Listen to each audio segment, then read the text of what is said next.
Okay. That's probably not the most inviting first slide up there, is it? We saw that video last week, so we're not going to watch it again. There we go. We're going to continue through the story. This gets so exciting. I think there was a Paul movie made not too long ago, but I have not seen it. Has anybody seen a good movie about Paul? The scenes in these closing chapters are just incredible scenes. So let's finish up in the end of 22 there. So you'll remember there's this big ruckus. They're getting ready to examine Paul by scourging, which basically means to beat him to death until they talk, right? And Paul said, by the way, you often do this to Roman citizens? Something like that, right? Which made the soldiers nearby real scared. And they went and told the tribune, and he was afraid because he had actually bound Paul, ordered that he be bound. So, and we find that Paul's a Roman citizen by birth. The tribune had purchased his citizenship to Rome. And they were all pretty afraid what was going to happen. We're going to pick it up with this last verse in 22. But on the next day, desiring to know the real reason why he was being accused by the Jews, he unbound him and commanded the chief priests and all the council to meet. And he brought Paul down and set him before them. It's one of those really great cliffhanger passages, right? They all gather together, end of chapter. The tribune really wanted to know what the stink was. So any of you all that have dealt with conflict resolution, you bring the two parties together and you talk it out, right? So the tribune says to the council, y'all need to come and we're going to meet. I'm going to bring Paul down. We're going to have this conversation. Y'all going to arrive at what the real issue is here. Where does it seem that they met? It doesn't really tell us.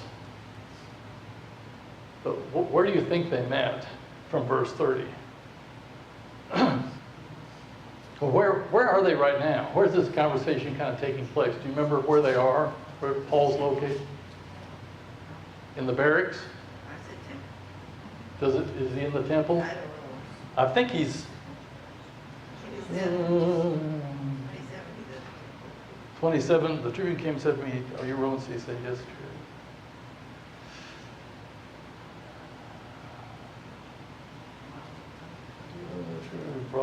Verse 24. The tribune ordered him to be brought into the barracks, saying that he should be examined by flogging.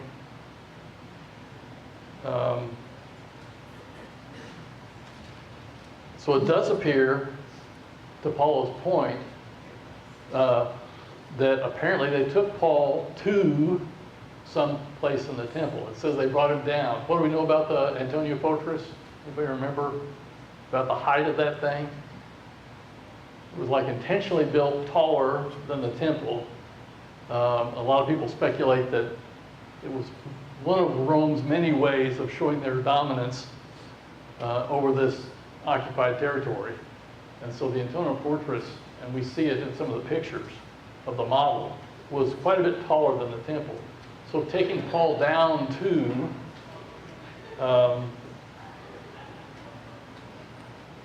at the end of 30 there, and he brought Paul down and set him before them. You could interpret it that way. Do we learn anything about the Romans' authority over the Jews from this passage? Is there anything subtle there we can learn?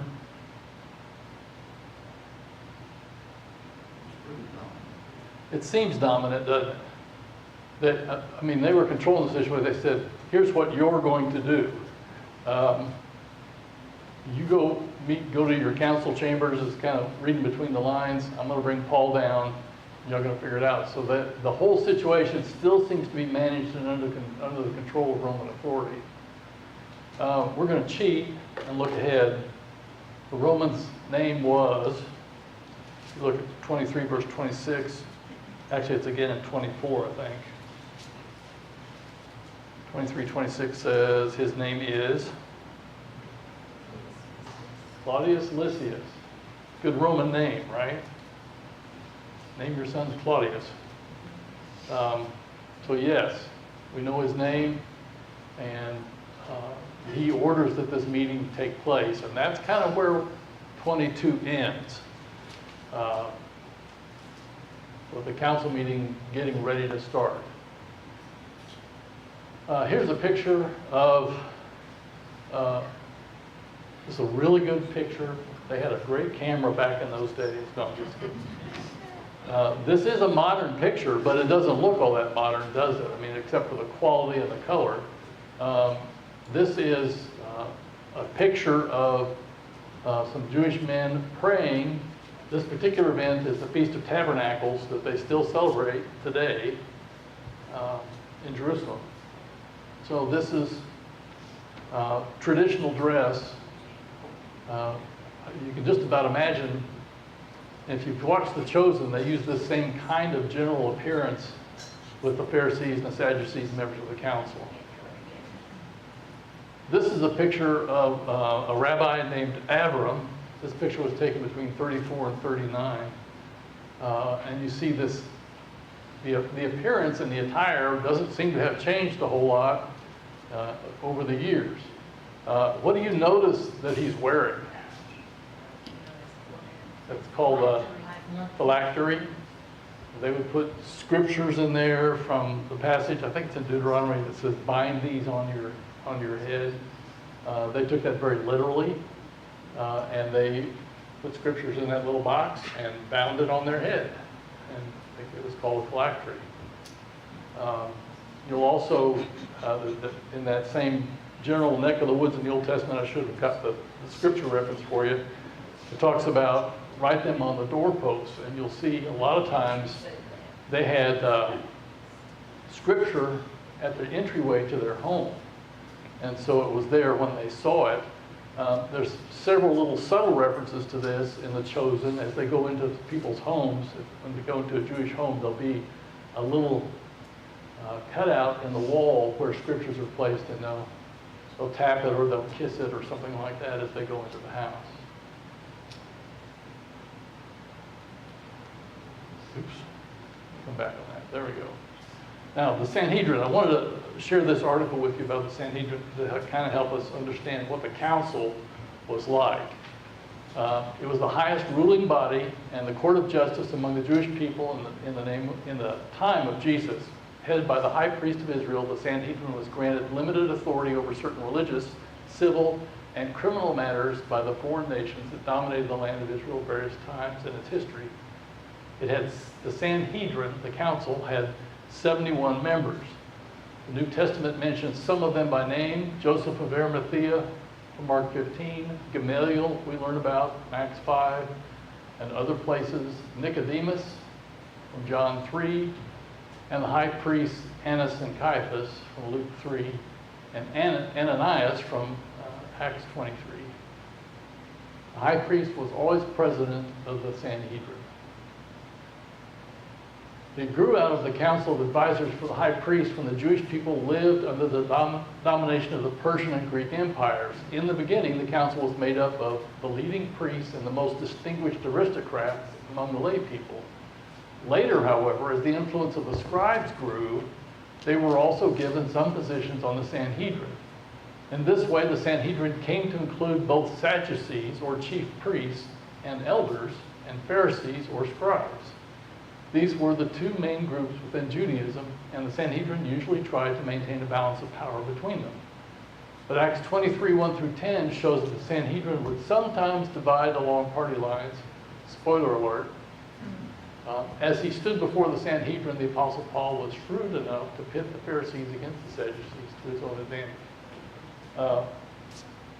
Another little thing, I read that article, or shared that article from about Gamaliel a couple of weeks ago, since Paul said that he studied under Gamaliel, and he was taught under the tradition of the Jewish fathers. And we talked briefly last week about those two camps, Hillel and Shammai, the two kind of Jewish beliefs that were followed. Shammai was the much stricter sect of the Pharisees, and tended to actually be pretty dogmatic. One of the articles mentioned the word violent. If you just, it was their way or the highway. There was not a lot of room for opinion with followers of Shammai. Hillel, on the other hand, believed that the scriptures needed to be applied to everyday life, and it was a little bit more real world, I guess you would say, and trying to connect scripture with the way people lived. And eventually, and I needed to pursue this reference more, but I did see one reference that said that Gamaliel had a role in bringing the followers of Hillel and Shammai together. Gamaliel came from the Hillel side, and that was kind of his orientation. I find it interesting that Paul studied under somebody that taught from the Hillel line of thinking. But it's always interesting to go back and look at some of these way that these groups were composed. 71 people that Paul's brought before. Let's pick it up in Acts 23 and read 1 through 5. And looking intently at the council, Paul said, "Brothers, I have lived my life before God in all good conscience up to this day."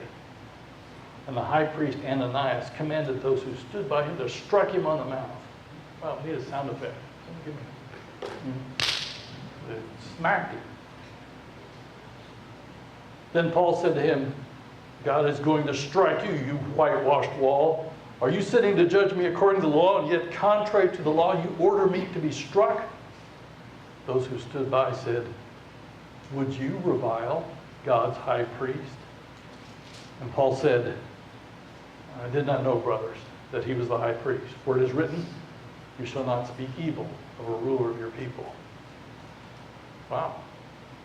This is just so dramatic. So Paul gets up and he just starts, what's his opening statement? Is he just kind of like walking out there? What's his, how do you picture Paul as he presents his statement? What's it say about him, actually? How did he look at the council? Yeah, ESV says intently. Anybody else have something other than intently or straight? Well, you know he was bold, but he often described himself as not being the greatest speaker, like not being, that guy that was real charismatic speaker. Right. Eloquent. He never described himself. No. He always described himself as not being that guy, but he Right. always said that he boldly spoke Yes. about the word, about Jesus. So he says he looks intently at him, I look straight at him. There's eye contact. I have lived my life right before God up to this day. Just real strong eye contact. The high priest says, "Strike him." And somebody catches it, doesn't say where they hit him. I gather it was probably in the face. Doesn't really say. It says strike him on the mouth.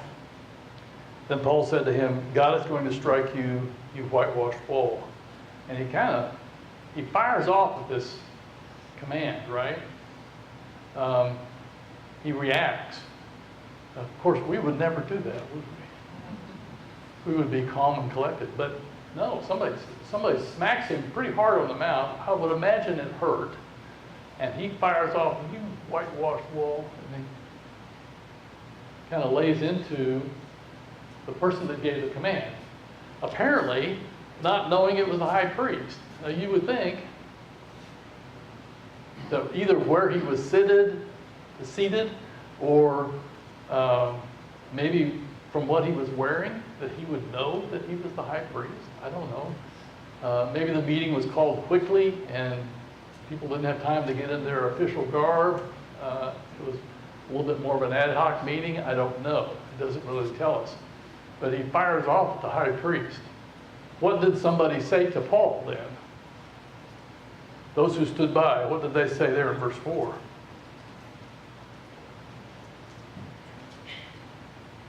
They reviled God's high priest. Yeah. You're going to smart off to the high priest? And then apparently, you almost kind of see this look on Paul's face like, oh, I didn't know. And actually he says that, right? From 5, he says, I did not know, brothers, that he was the high priest. For it is written, you shall not speak evil of the ruler of your people. So he quotes scripture, he backs down. You can, I don't know, this is just text, but you can kind of imagine his voice changing quite a bit to be a little bit more submissive and not quite so inflammatory as he was when he made his first comment about being a whitewashed wall. So things kind of calm down a little bit for just a moment. Here's that passage in Exodus 22:28 that says, you shall not revile God nor curse a ruler of your people. This is from the Torah scroll in the Master's Seminary. So living up to Paul's statement about I'm well educated in Torah, I'm well educated in the old law, he just rattles this off, right? I mean, he just knows from Exodus 22:28 that that's what, of course, chapters and verses were added much later, but he understands what God's word says about this, and it's about as close as we get to an apology from Paul. He doesn't really say sorry, does he? He just says, I didn't know that he was the high priest. So yeah, he was very familiar with it. This is a brief video about whitewashed wall. This is from Dr. Manor, and we'll watch this in just a few minutes here.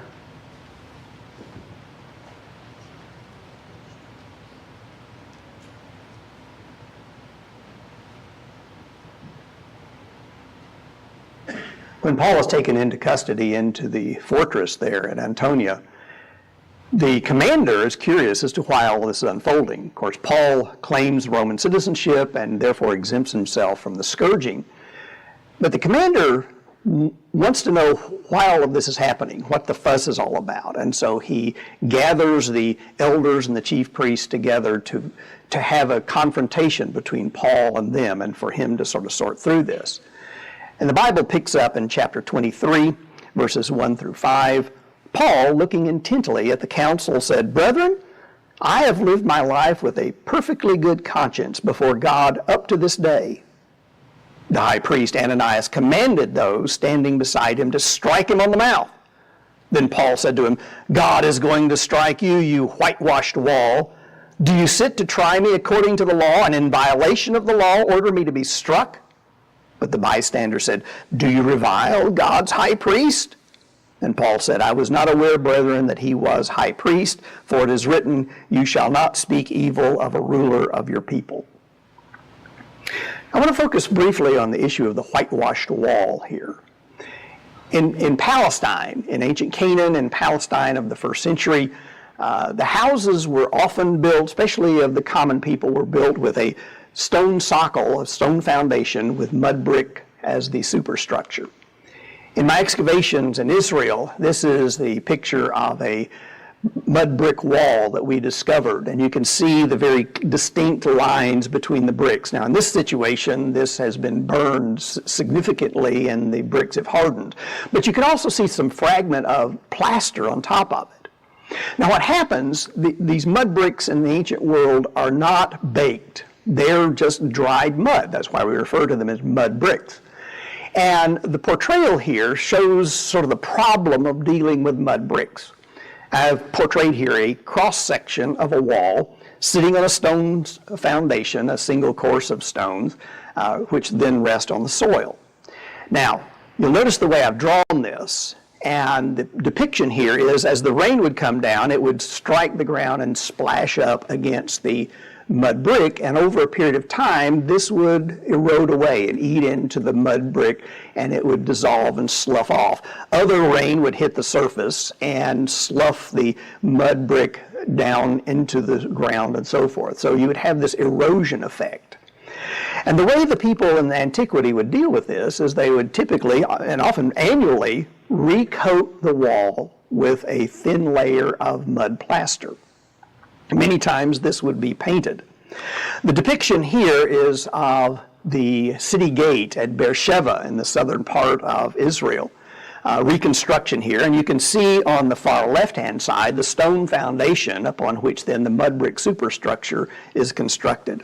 The picture on the right-hand side shows a section. I don't know if they did this by intent or if this is just typically the erosion over time, but in the reconstruction you can see clearly the mud brick, but you also see the mud plaster on the surface and how it's broken and so forth. Now clearly, the mud plaster would be sort of a cosmetic kind of treatment, make the wall look better. The picture that we're looking at here is a whitewashed or mud plaster layer on the mud brick beneath it, and it makes it look far more beautiful. This, by the way, is Mount St. Catherine's in Sinai. But as we look at this, we have to recognize that what Paul talks about as a whitewashed wall taps into a common practice of the ancient world. Now, on a certain level, the whitewash could be just merely cosmetic. But if there are structural flaws in the wall, the mud plaster and the whitewash hides that so that an individual wouldn't see those structural flaws. Ezekiel is going to lambaste the children of Israel for their hypocrisy. And he says in chapter 13, verses 10 through 12, "It is definitely because they have misled my people by saying peace when there is no peace. And when anyone builds a wall, behold, they plaster it over with whitewash. So tell those who plaster it over with whitewash that it will fail. A flooding rain will come, and you, O hailstones, will fall. And a violent wind will break out. Behold, when the wall has fallen, will you not be asked, where is the plaster with which you plastered it?" Now, God in the indictment of these hypocrites is pointing out, you've tried to cover up the flaws of the character of the nation, just sort of like the whitewash on a mud brick wall. The accusation under consideration here is that of hypocrisy. And it's interesting that Jesus used the metaphor of whitewash as he is talking and indicting the scribes and Pharisees and hypocrites in Matthew chapter 23. Paul, interestingly, is apparently unaware of who Ananias is on this occasion. Is it because he's out of his typical dress? Is it he's been gone from Jerusalem for so long that is not aware of the changes that have occurred? Is it poor eyesight on his part? But somehow he's unaware, perhaps, that the command came from the high priest, because the text talks about it being passed through the bystanders. But whatever the occasion is, the whitewash issue is that of hypocrisy. But Paul is rebuked, and Paul then backs off of the indictment. Christians have always lived in an age where there is hypocrisy, and there are problems with leadership. But we need to respect who the leadership is. We may differ with them significantly. But the way to try to deal with it is to deal with it sanely, under control, and with calm, but still to respect those who are in the positions of leadership.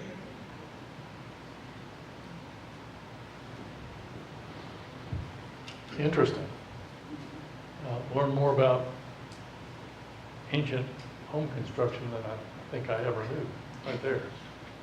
It's interesting how they built that, right, with those mud bricks and the plaster and whitewash over that. So, yeah, Paul is, in his comment to the high priest, he is calling out hypocrisy. Is really what he's doing. Okay, let's pick it up in 6 and read 6 through 11. Now when Paul perceived that one part were Sadducees and the other Pharisees, he cried out in the council, "Brothers, I am a Pharisee, a son of Pharisees. It is with respect to the hope and resurrection of the dead that I am on trial." And when he had said this, a dissension arose between the Pharisees and the Sadducees, and the assembly was divided. For the Sadducees say that there is no resurrection, nor angel, nor spirit, but the Pharisees acknowledge them all. Then a great clamor arose, and some of the scribes of the Pharisees' party stood up and contended sharply, "We find nothing wrong with this man. What if a spirit or an angel spoke to him?" And when the dissension became violent, the tribune, afraid that Paul would be torn to pieces by them, commanded the soldiers to go down and take him away from them by force and bring him into the barracks. The following night the Lord stood by him and said, "Take courage, for as you have testified to the facts about me in Jerusalem, so you must testify also in Rome." Wow, another amazing scene here. So when Paul read the room, right, he's looking off across this group, what did he notice about the composition of the group? And we actually looked at it in the article, right? What two main groups were in there on the council? Sadducees and Pharisees, right? And we learn from this that there's a big difference in their beliefs, in particular regarding the afterlife. So what did Paul say? Once he realized that, what was it that he said that got this brouhaha? I don't even know how to spell brouhaha. Got this brouhaha started. What did he say to the group?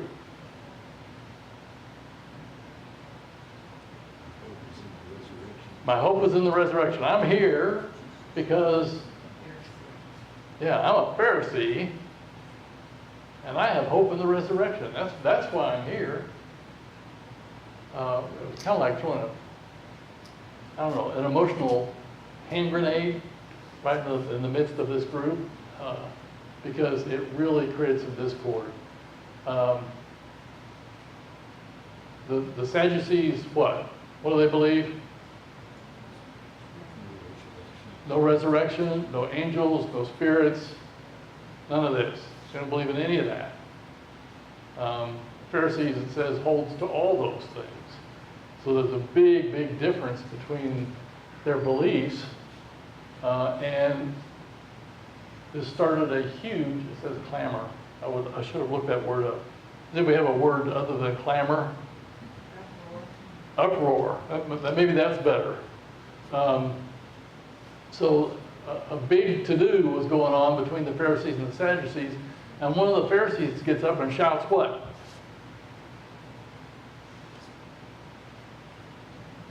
They found nothing wrong with it. There's nothing wrong with this guy. He's fine. And what if an angel or a spirit told him to say these things? Which that statement right in and of itself probably didn't help things at all, right? So there is such a calm and pleasant debate.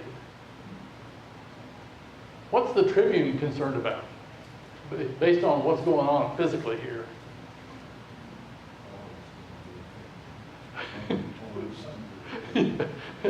So yeah, Mike's Bible says torn asunder. Paul, they were concerned that Paul was going to be torn asunder. Here it says the Tribune afraid that Paul would be torn to pieces by them. So this was not just an argument. This had gotten physical, and it was going downhill in a hurry. And the Tribune, Claudius Lysias, we remember, steps in and said, "Get him out of here." Something to that effect. Ordered that he be taken out. Is this the first time that Paul's been hauled out back to the barracks? It's at least the second time, right? Because we know that when he was thrown out of the temple, the Jews were beating him because they thought he had violated temple law by bringing a Gentile into the prohibited area. And they took him out and beat him, and the Tribune shows up, and they're all like, "Where that bloody man came from? I don't know what's going on." And they all quit beating him very quickly because the Romans were there. And they picked up Paul and In that passage, it said that they took him up the stairs. They picked him up and carried him up the stairs because they were so afraid of the crowd and the way the uproar was. So Paul is like a lightning rod to these arguments, and the Jews are just, there is zero affection between the Jews and Paul. They're out to get him. And so once again, the tribune has to step in and order that, he says he commanded the soldiers to go down, take him away from them by force, and bring him into the barracks. Don't know if he was wearing a belt or not, but you kind of get that picture that they just pick him up and get him out of there as quickly as they can. Back to the barracks. So quite an uproar, quite a scene here.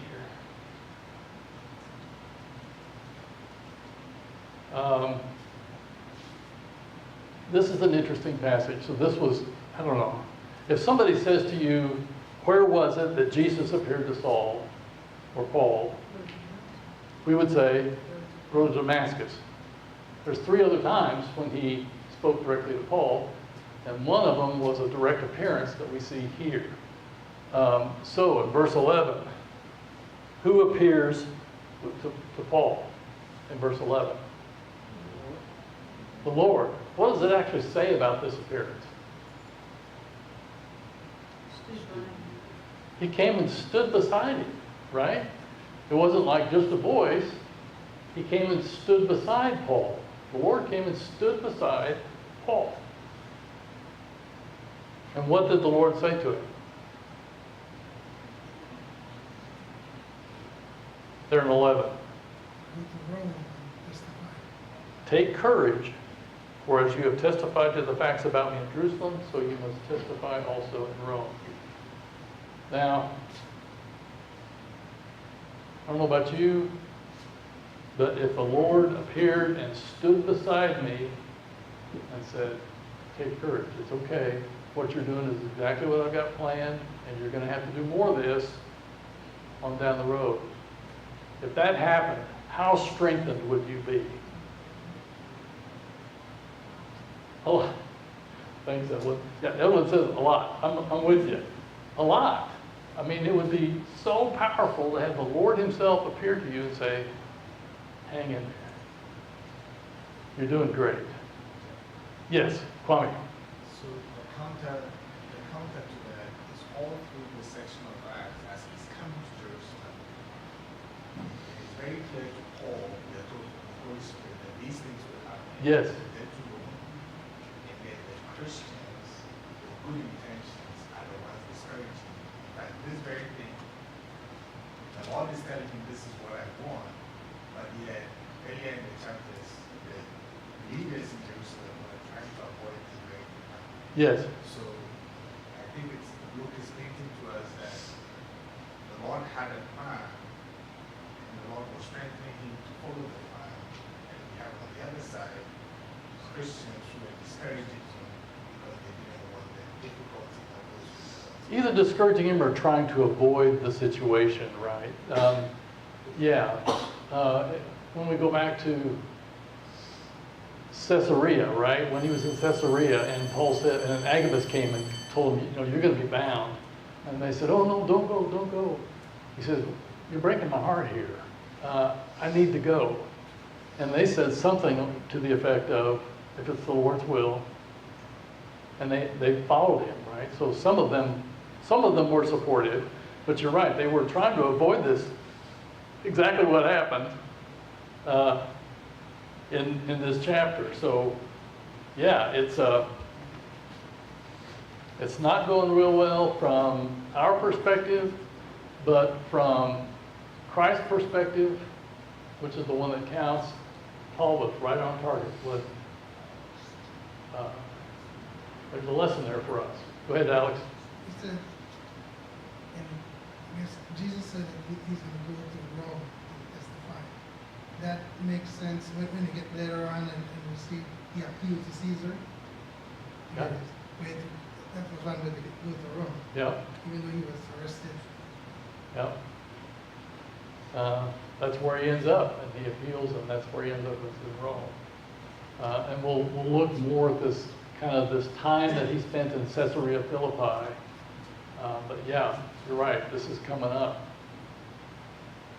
Okay, I wanted to show the other 4 instances, so you can look these up. In Acts chapter 9, that's the road to Damascus. In Acts 18, that was Paul in Corinth when he said that Jesus spoke to him.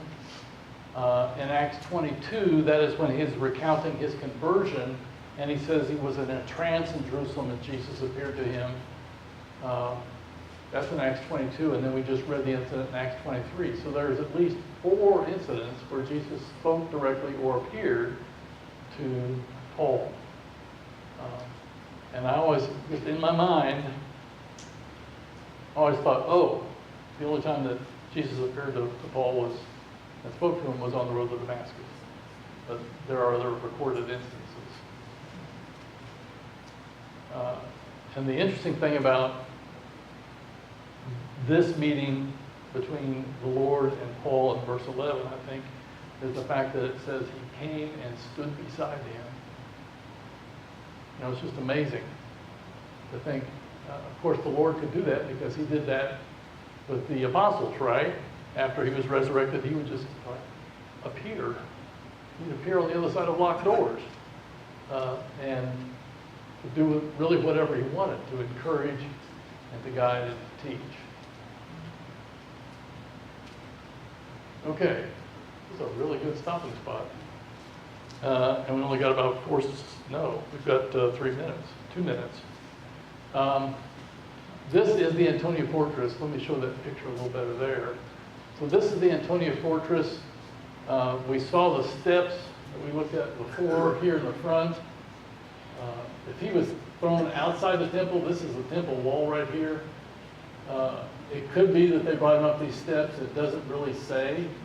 There is another set of steps that goes down from the top of this colonnade here, right about there. It's not in this picture. But you'll notice this is the temple wall. You'll notice how much taller the fortress is. And apparently there's quite a few soldiers in this facility, this building. We're going to see, as things unfold, that there's at least 400 or 500 men, soldiers, in this facility or nearby.